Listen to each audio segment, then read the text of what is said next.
It's time to act, time to step up and lead, and to unite around a new plan for a just and enduring peace. You would think with Trump publicly saying that a new peace deal is going to be brokered and that it's going to take a matter of days, that European powers or former powers will be looking to get in line and back that peace deal. Surely a peace deal, whether it's Trump that comes up with it or Kamala Harris that comes up with it, is a good thing, right? I mean, all John Lennon said is give peace a chance, not give peace a chance as long as it's framed as being from a liberal perspective. No, surely we have to ultimately want war to end. Well, in the UK, Keir Starmer is ultimately saying he wants war to escalate, increasing UK defence spending at a time when my country is in disarray and despair. You talk to anyone there, they're disgusted with how the country is being run. They're desperately looking for an alternative, praying that some new conglomerate of former left-wing populists like Jeremy Corbyn and right-wing vanguardians and Brexiteers like Farage will find a way to come together and work together against the bureaucrat, plutocrat class that Keir Starmer represents. What he's doing now is glorying in his post-Brexit ability to increase military expenditure. Now, let me know in the comments and chat what you think about that. With Trump talking about peace while Starmer's talking about war, who are the good guys really? And what right do the liberal elites have to condemn Trump when they were oh so happy to march into wars based on lies in Iraq? We'll be covering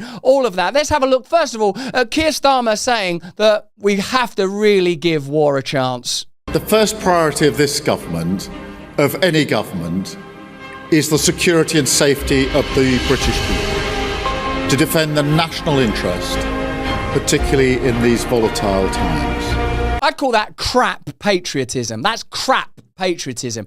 Stripped of its minerals, stripped of its stones, stripped of its balls, stripped of its meaning, but still trying to lean into the same sentiment. The first duty of any Prime Minister is to march people into an unwinnable war against a nuclear superpower. Britain, we believe in Britain where there are 9 genders, no, only 2 genders. We believe in Britain where we will never tax you, but we're going to have to tax you. We believe in Britain where these vaccines are good for you. Oh no, these vaccines may not have been good for you. What a lot of absolute nonsense. What kind of support does Keir Starmer have after the Southport murders? What kind of support does he have after the migrant crisis unfolding and creeping across the United Kingdom?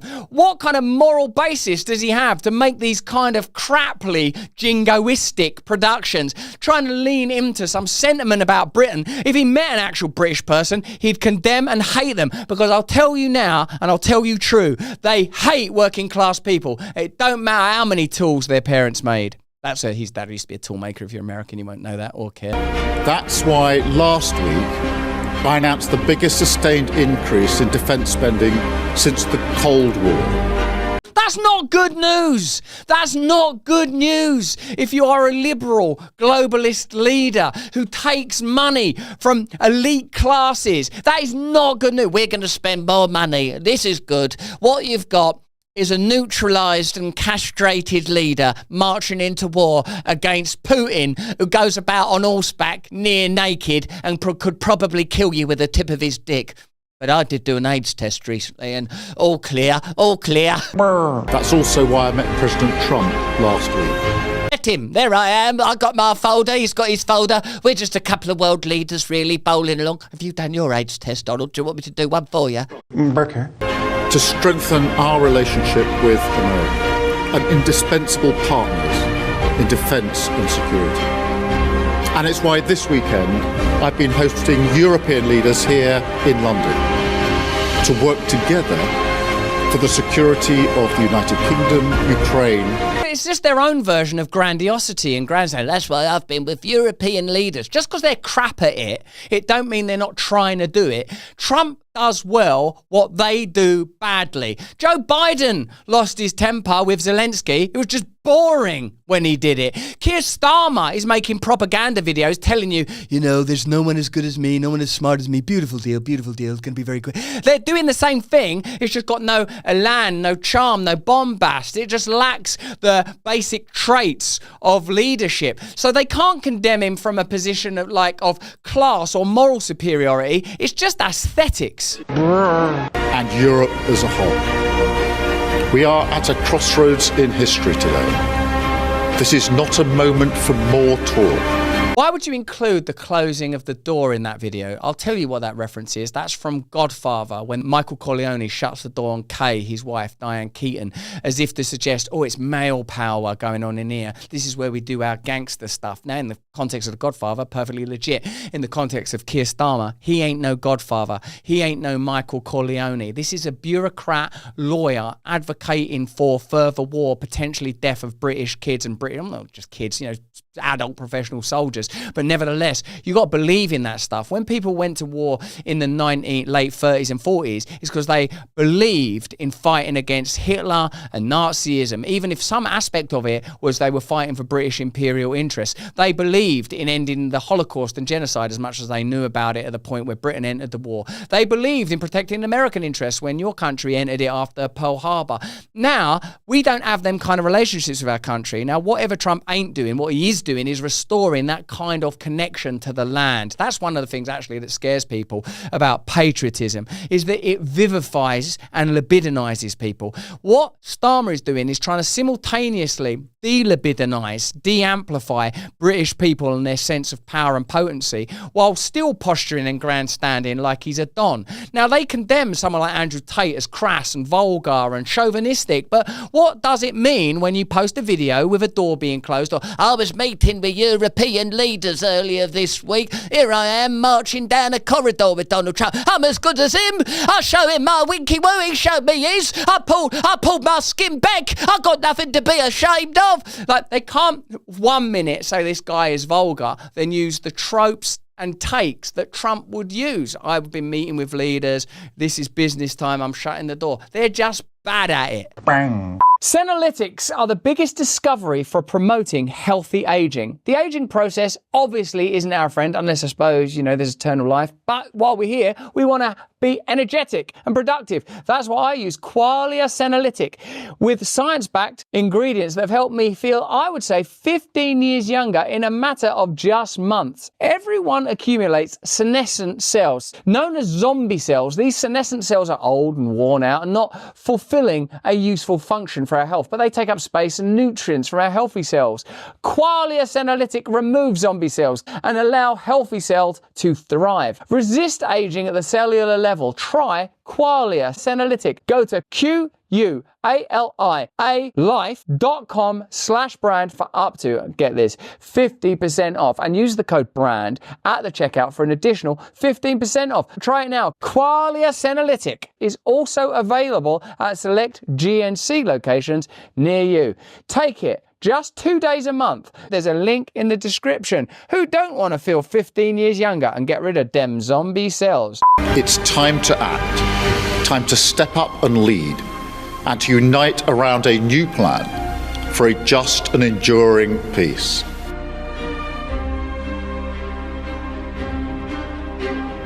What a lot of propagandist filth. Filthy, stinking propaganda.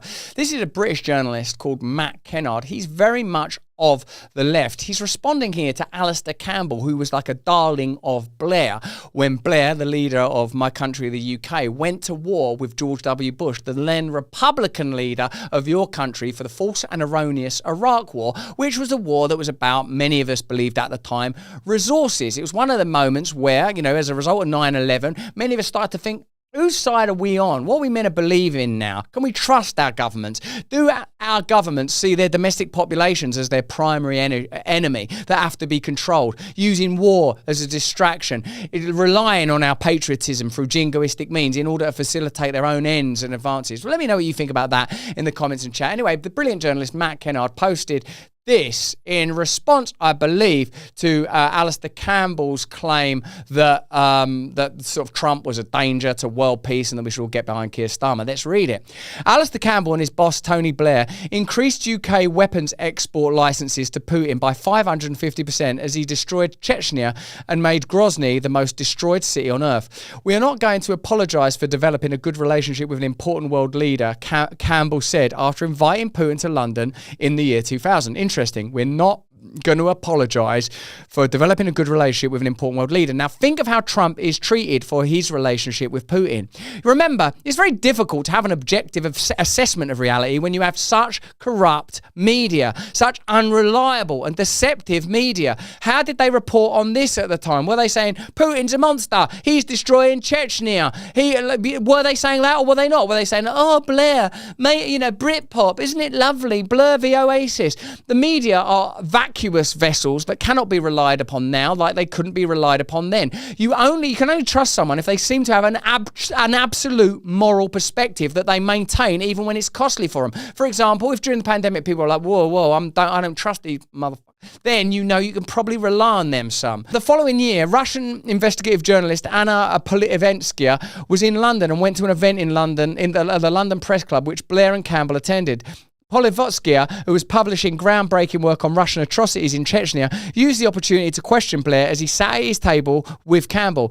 The response of the Prime Minister of Great Britain to my inquiry regarding the nature of his affection for Putin was brief but comprehensive, she wrote. He replied, it's my job as Prime Minister to like Putin. And that was that. What more was there to be said?